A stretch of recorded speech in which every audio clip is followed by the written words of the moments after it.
Is there more to midlife than just getting through it? Absolutely. Welcome. I'm your host, Debbie Cunningham, jazz artist turned midlife mentor, and I'm here to say to you loud and clear, it's time for your Midlife Crescendo.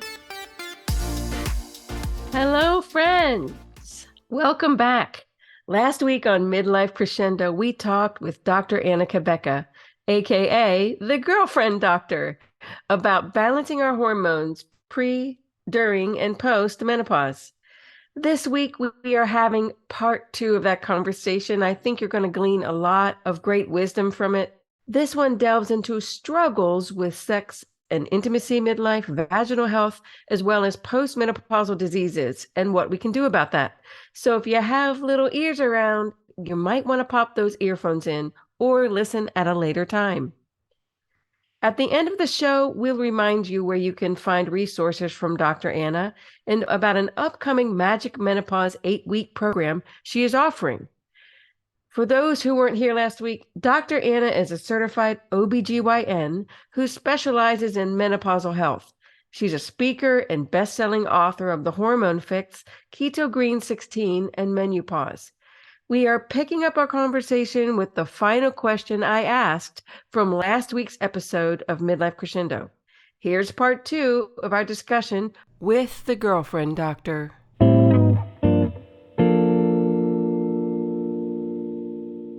Moving into menopause with all those other things that are happening with our body, that makes oxytocin almost even more important to cultivate.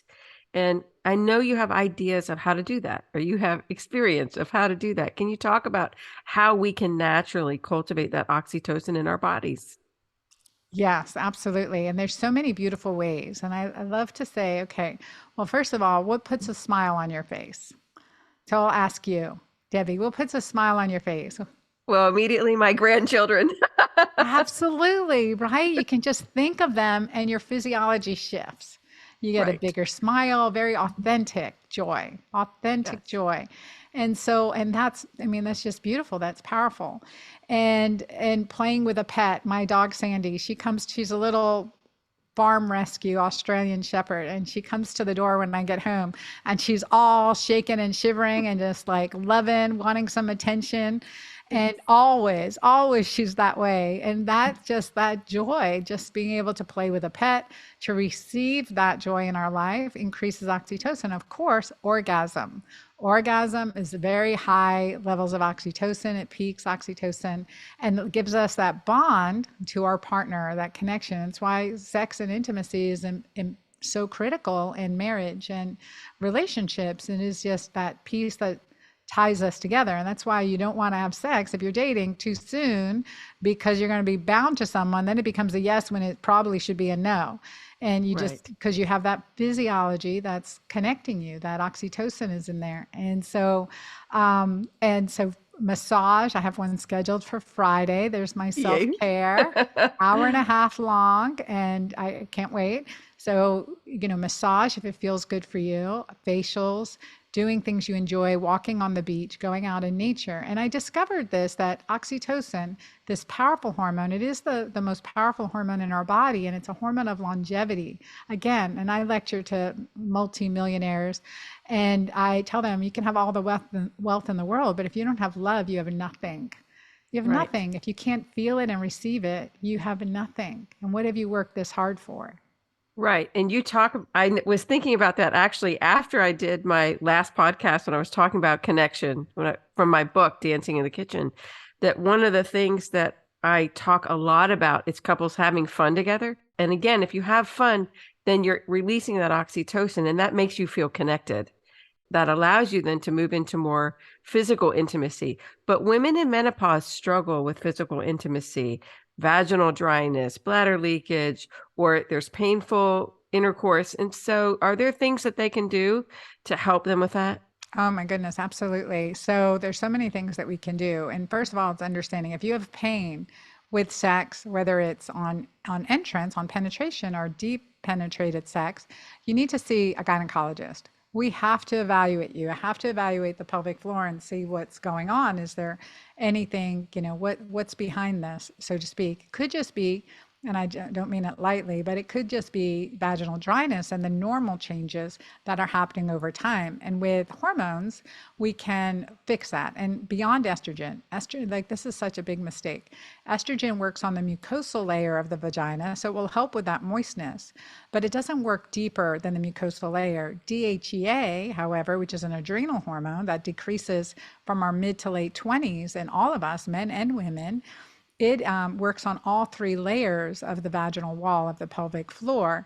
And I always say, we want to address clitoris to anus because loss of clitoral sensitivity decreases sensitivity and orgasm and pleasure, as well as, discomfort or urinary tract infections from intercourse. And so being able to repair the pelvic floor makes a really big difference. And I had a patient recently, a young woman, 41, 42 years old. She'd flown in from South America to come see me, and had a hysterectomy for endometriosis at age 35 or 36. So endometriosis, whether it's a little or a lot, can cause pain and inflammation. And so she'd had a complete hysterectomy, but wasn't given any hormones. Wow. And so, like she says, when she has sex with her husband, it feels like knives are stabbing her. And she says, I have to power through and cringe till we're done. He goes, and it's, we rarely have sex now because number one, he doesn't want to hurt me. And so I think it's like that. And I said, I examined her and everything. And when there's endometriosis, there's other issues, often leaky gut, et cetera. And I address that inflammation, but also direct hormones to the vaginal and vulvar tissue. I said, within a month, she'll feel, 80 to 100% better. And I mean, she's been struggling for 5 years with this. So it's so Right. disheartening. And women in postmenopause, they're told, well, just you have to power through it, or here, have some vaginal estrogen, which gets onto your male partner, which affects their erectile function. And, you think of these things, it's like, it is not good. It is not good. Right. And it creates roommates instead of lovers. And fortunately for both men and women, again, the vagina is a reflection of our physical health, our gut health. And for men, erections are a function of their physical health, gut health, and cardiovascular health, especially. So it's important to address. It's not like some people dismiss it, and they're like, from menopause. I've heard my patients say, I feel like I'm shut down from the waist down, no longer Yeah. connected from the waist down. And just reconnecting to that, that's part of our, that's a powerful energy. Our sexual energy is a powerful energy. And then having that intimacy is so important to make our natural oxytocin. Yes. And our relationships, our God-given relationships, because God created it to be that way and to Yes. connect. You talked about all of that. I want to talk about rest because women, I know a lot of the women that I talk to midlife, they're tired, and especially post-menopause, as there a lot of things have declined and they might not be doing some of these things. They're tired and there's a lot of fatigue, but they feel guilty resting and taking that time. And I think there is a real connection with the rest and adrenals and our menopausal health. Yes, yeah, absolutely. And I've learned this from, some of the leaders in the field of age management and longevity medicine, as well as pioneers in restorative health. Like, for example, Dr. Terry Walls, who had suffered from multiple, she's an MD, trained in a conventional, one of the best universities, and was in a wheelchair in her 50s, and was told, you're never going to, it's just going to get worse, but keep taking all these meds. And she said, there's got to be something else. And she started working with her diet, nutrition, and supplements, and her lifestyle, and changed things up. And she is walking. I actually danced with her at a party. So That's this, amazing. so amazing, so inspiring, this woman. And when I interviewed her a while back on my podcast, she said that she takes like 3 to 4 hours every morning before she starts her day. And she does sauna, she does a cold plunge or cold shower. She does her journaling, gratitude journaling. She prepares a very healthy meal to get the day off, started off, and includes a lot of greens, a lot of the crucifers, like in Keto Green. and just taking that time every morning. She pushed back when her calendar starts. And so she had, was able to do that. And I'm not going to say she had a luxury to do that.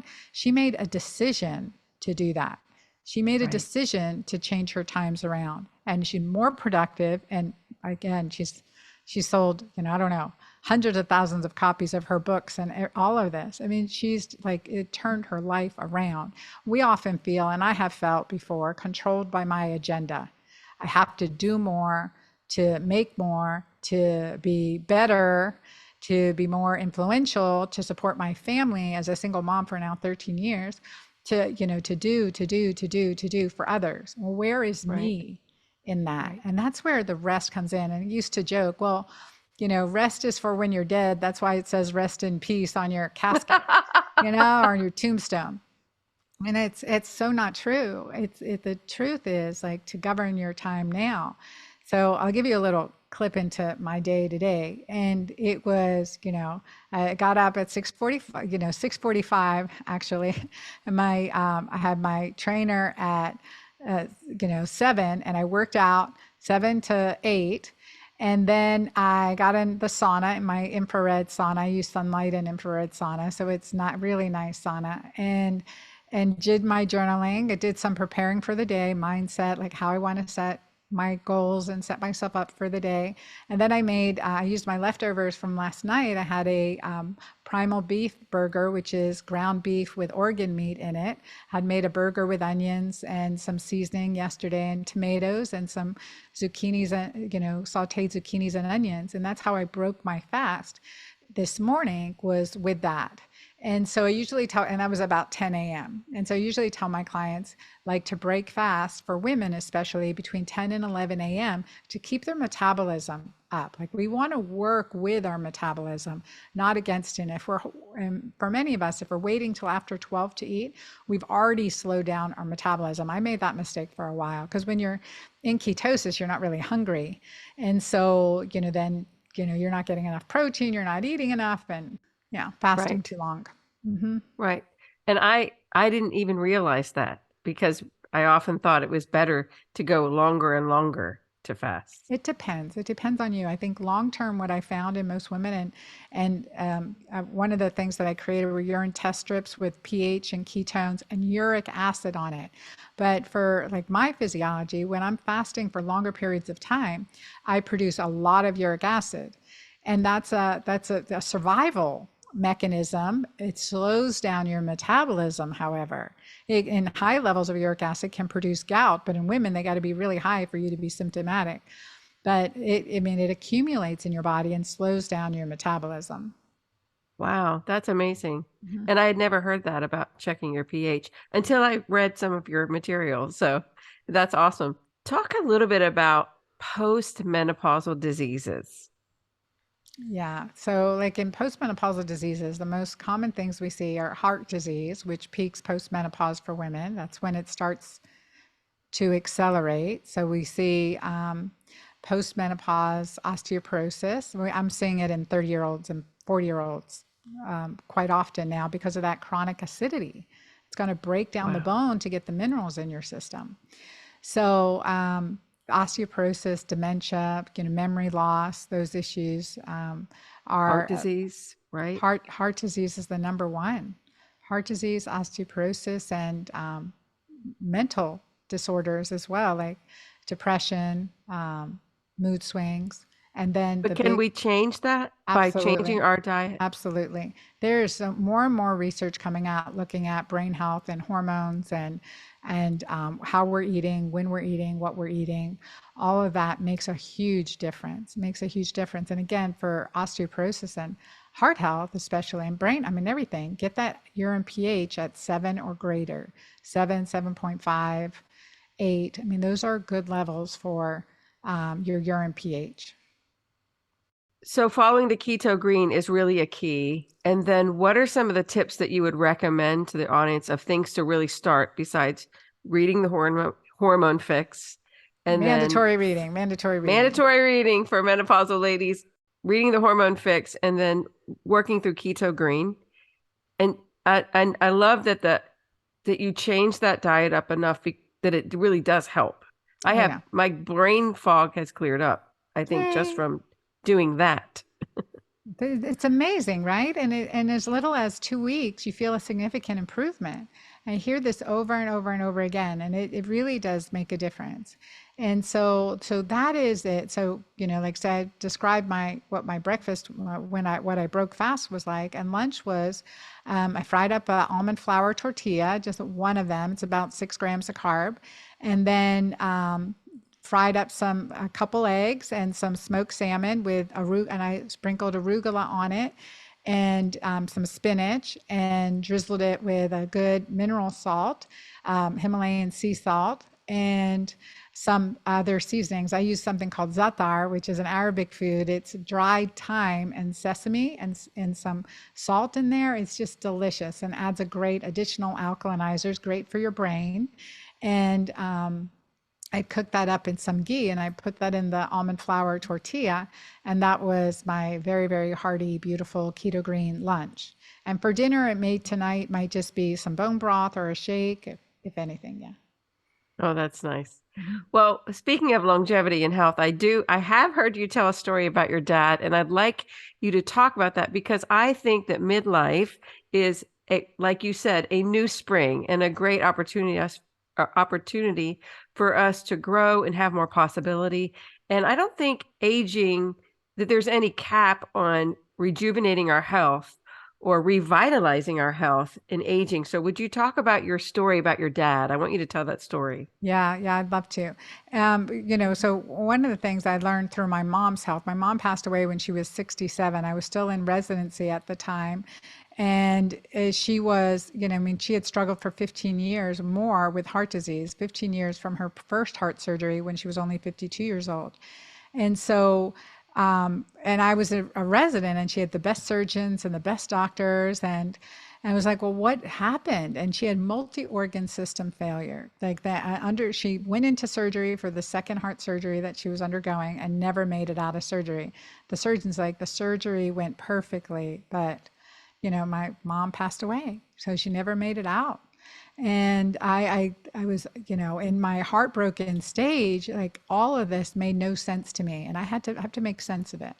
And so I looked at, okay, well, what was the issue? And as I've come to realize, it was what I call the devil's pitchfork: adrenal fatigue or adrenal hypofunction, um, and inflammation and hormonal imbalance. Those are three things are the devil's pitchfork. None of that was really well addressed with my mother.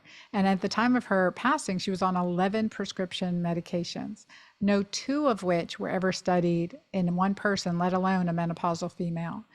And so it really made me relook at everything I was learning and really try to, like, okay, what was the underlying, what could I do differently for my mother? And that's why I'm so passionate now, is that I want to empower people what their ability is, what our human capacity is to be able to heal our own bodies is enormous. It's enormous. And it's 100% within our power. And so when, I wasn't able to help my mom, I really dug into the root cause medicine, functional medicine, more into the bioidentical hormones and understanding all of these things. And I had my own life journey. But when my dad was 79 years old, so 79, my mom had passed away 15 years or so earlier. And he came to visit us. My dad, Debbie, was a World War II veteran. He was 17 years old when he joined the Navy for World War II, was out on the aircraft carrier ships, and then he was a naval attaché in the Middle East, in Palestine and Israel, and so he was a naval attaché there, and so he could basically, so a spy essentially, he could make anyone drink and tell him anything. I mean, that was his gifting. He was happy. I never heard him say a bad word about anyone. He was just that guy, right? Anywhere you go, before you know it, he's friends with the person sitting next to him. And just a lovely, lovely human. And so at 79, he had flown in from Philadelphia, from Doylestown via Philadelphia to our home in Georgia. And we picked him up in the airport, and he needed the wheelchair because he couldn't walk, and so we wheeled him through the airport, brought him home, and he basically sat on the couch his first week with us, and was watching movies and playing Sudoku with my kids, and I'm like, Dad, and he was grumpy and irritable, and I was like, what is going on? He goes, Anna, I just don't feel well. And I said, okay, do you want me to call your cardiologist? Let me see what's going on. And he said yes. And so I called his cardiologist, Dr. Smith, and he said, I went through my dad's list of symptoms and what he was experiencing and how he was behaving. And he said, Anna, your dad's 79. He's lived a good life. And then he stopped. I was waiting for him to say something else, and he didn't. Yes. And so I said, well, I'm a gynecologist, right? But do you mind if I intervene with some of the stuff that, I'm learning and doing? And he said, sure, no problem. Just let me know what you do. And I said, I may change some of his medications. He says, no problem. And so, he'd get like, what was that, right? Basically washing his hands of my father, right? Like 79. All right. So I go to my dad after I hang up the phone, and I'm like, Dad, are you done living? Because your doctor's done with you. And my dad, he just in his good humored way, he laughs and he goes, well, I'd like to see 80. I'd like to see 80. And I said, okay, well, and he goes, Anna, I don't feel good. I'll do whatever you tell me. And so very quickly, I took him off of 3 of his prescription medications. He was on 7 at the time. He was on 120 units of insulin. I had him following a very early version of my Keto Green plan. And I injected him with testosterone once a week. I gave him some supplements and changed up his diet, took away his whiskey and beer for a little bit, and on condition, he said. And so he went in 30 days, he lost 30 pounds. He went down from 120 units a day at 79 years old to 20 units of insulin a day. 20 units. In just 30 days, I weaned him off, and his blood sugars were better controlled than they were in his prior decade. And not only that, Debbie, which is like the best part, is he was out on the tennis court playing with the kids. Wow, that's amazing. And even better, he lived to 92 good years. That's amazing. That is just amazing. And it just proves that what good health it does to our bodies and makes possible for us. So that is awesome. I love that story. Thank you for letting me share. I love that story too. Think of my father. It's so beautiful. Well, I love that you helped him and that you were willing to take that he was willing to try the natural methods to make a difference in his life. And because people are living ager, my mom's best friend is 104, and it's amazing. She still lives alone and takes care of herself. And it's so possible if we take care of our bodies, balance our hormones, especially in midlife. We have a lot of enriched years left in us. So we just need to be attentive to that. Yeah. And just like the story with my father, you can be better tomorrow no matter what you're dealing with. I've seen clients with metastatic breast cancer not given 6 months to live, have 5 more quality, lovely years of their lives and beyond that. And so, this is it's powerful what we can do for our bodies and the body's ability to regenerate and repair itself. And I think that's the message that I really want people to know, that no matter what you're dealing with, you can be better tomorrow. That's awesome. Tell us now where we can find you online. Find me at dranna.com. So very easy, DRANNA.com. And I'm at The Girlfriend Doctor on social media. Please follow me and share. I appreciate that. Yes, absolutely. And listen to her podcast. It's amazing. You will learn so much. Well, it's been lovely to have you here, Dr. Anna. Thank you for joining us today. Thank you for having me, Debbie. Well, ladies, I hope you enjoyed our 2-part conversation with Dr. Anna. She truly has a remarkable story of recovering her health after trauma-induced menopause through healthy eating and supplements. What we choose to put into our bodies makes a huge difference, no matter what season of life we are in. Dr. Anna has a few promos for our listeners, and if you are interested in trying Julva or Mighty Maca, Or if you want information about her Magic Menopause Course, 8 weeks to eliminate menopause symptoms, all the links will be in the show notes, or you can go to debbiecunningham.net/girlfriend and get all the information there. Next week on the podcast, we will be talking with Erica John, the author of The Secret to Getting Unstuck, 5 Habits That Will Transform Your Life and Make You Unrecognizable. So I hope you'll join us for that conversation. Thanks for tuning in today, and remember, midlife is just a brand new season to find your passion and purpose for your grand finale. Talk next week.